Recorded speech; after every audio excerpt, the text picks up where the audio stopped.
been said that the minuscule flapping of a butterfly's wings from days earlier could alter the outcome of a tornado thousands of kilometers away. What Edward Norton Lorenz's theory was trying to prove is that minor changes in initial criteria can cause a quantum wave function to diverge wildly, cascading with time. Essentially, this is the path KTM has chosen with the new 390 platform. This bike feels oddly familiar. Feels like I've ridden this one before. While it may seem like not much has changed from the new 390 Adventure, the minor tweaks made to the 390 Enduro R have a snowball effect in the grander scheme of things. So not very long ago, I did about 3,500 kilometers on the new 2025 390 Adventure. And it's a great reference point for telling you which audience that bike's targeted at and which audience this bike's targeted at. The longer I rode the Enduro, the more its nuances started to reveal themselves. It's quite clear that this bike has a mainly off-road focused agenda. And isn't that the whole point of its name? KTM's Enduro DNA makes its presence felt in the new headlight of the motorcycle. Of course, for India, there's also a provision for a front number plate. Ditching the windscreen and front fairing from the 390 Adventure has reduced the overall girth of the front end of the motorcycle, which is an inherently good thing when it comes to off-road adventures. There's just one less thing to break off in the event of a tumble. Sitting behind the neat headlight fairing is the new compact speedometer, as you'd expect on an Enduro motorcycle. Its minimal layout is supremely easy to read, something that really enhances the off-road experience. The less attention you need to spare on the details, the more you have to focus on riding. The last visual change from the 390 Adventure would have to be the tank. Although to the untrained eye, this would be quite hard to spot. It's retained the design lines but gotten more diminutive in size. The tank capacity has shrunk from 14.5 litres to 9 litres on the Enduro R. Cross-country adventures on this motorcycle would definitely require you to get a larger tank or a mental health checkup. I'll leave that up to you to decide. The tail section remains unchanged and is exactly the same as is on the Adventure, which isn't very far off from the 690 Enduro's tail, except that the 390 gets an underbelly exhaust instead. So the seat on this one's actually flatter, which means when you're sitting on the bike, you're actually sitting quite a bit forward, which puts the pegs directly beneath you, which while you're riding gives you a lot more leverage from the pegs. And since you are forward, it also allows you to stand up, move around, everything a lot quicker. This is also thanks to the more compact, narrower tank. Once in the saddle, you immediately notice the taller seating position. Since the inseam is still quite narrow on the Enduro R, the 30mm bump in height from the 390 Adventure isn't all that dramatic. It's still 10mm lower than the Adventure R model that isn't yet on sale in India. But it isn't all just the seat. The bike has also gotten taller off the ground thanks to the rear now having an 18-inch wheel. KTM's party trick, however, is keeping the wheelbase exactly the same, give or take 10mm either way. The physics sorcery from the R&D team doesn't end there. They've also managed to keep the rake and trail angles exactly the same. So if there's one thing all you adventure seekers are really going to love, is because of this 18-inch rear wheel, the ground clearance has actually gone up from 227mm on the 390 Adventure to 253mm on this one.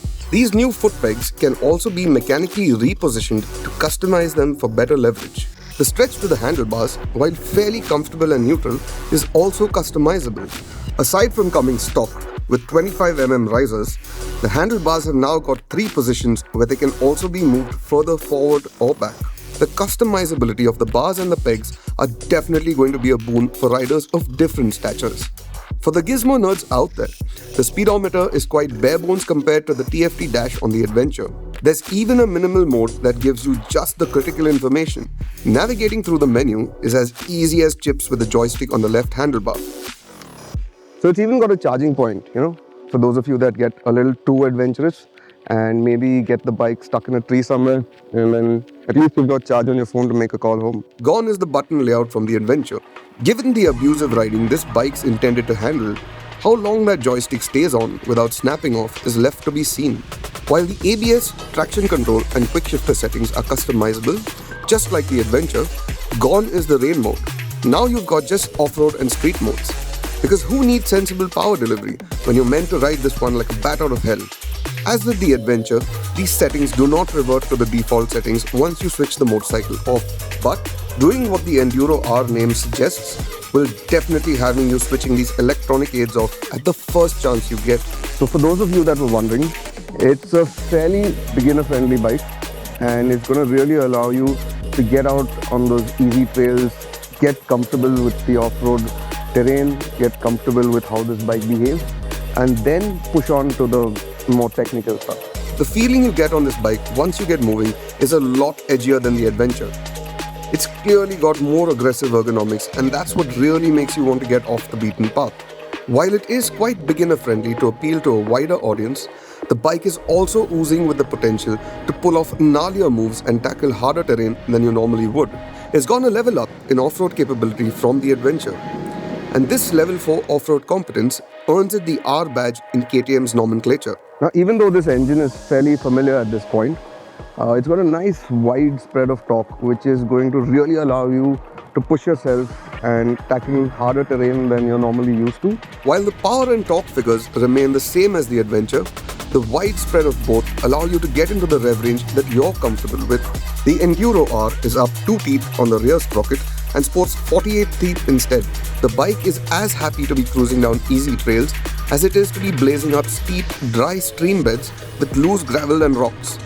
Suspension also remains unchanged from the Adventure. While it may handle a decent off-road beating, it does leave something to be desired when the terrain gets more technical.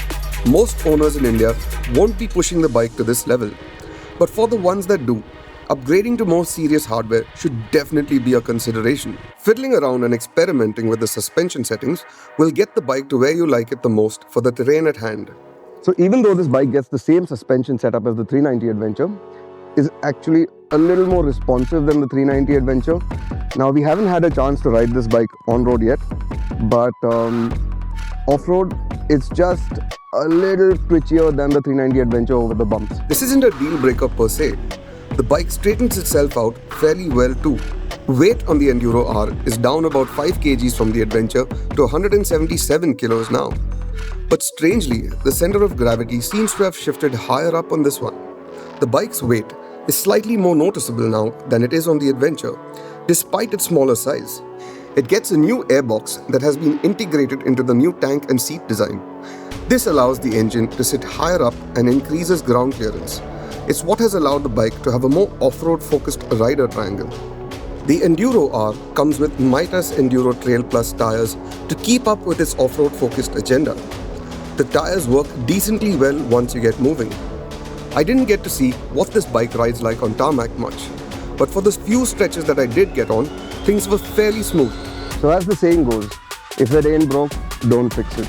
And even though much hasn't changed from the 390 Adventure to the Enduro R, this is a more purpose-built machine. It's more off-road focused, and that lack of a front fairing and a front windscreen is what gives you a lot more visibility from the front, and that's also going to give you a lot more confidence when you're pushing it off-road. Where this bike shone the most was off the trails, on actual surfaces that hadn't been ridden on before. It just flattened the terrain out and found the grip it needed. It's a definite indicator of what to do with this motorcycle when you do buy one. Just get out, pick a direction and explore. Like I said before, the tiny changes from the Adventure to the Enduro R truly have had a butterfly effect. It's definitely a more purpose-oriented machine. Even though this is a beginner-friendly bike, the overall unintimidating size, the rugged build quality, the spread of torque and the power delivery is what's going to really allow you to push the bike, push yourself, build your skill level and get to those places that are harder to get to. This India spec version of the Enduro R has been priced at 3.36 lakhs between the Adventure and the Duke. And KTM India has been listening this time. An additional variant with a 230mm suspension travel at the front and rear is also open for bookings and will be available soon.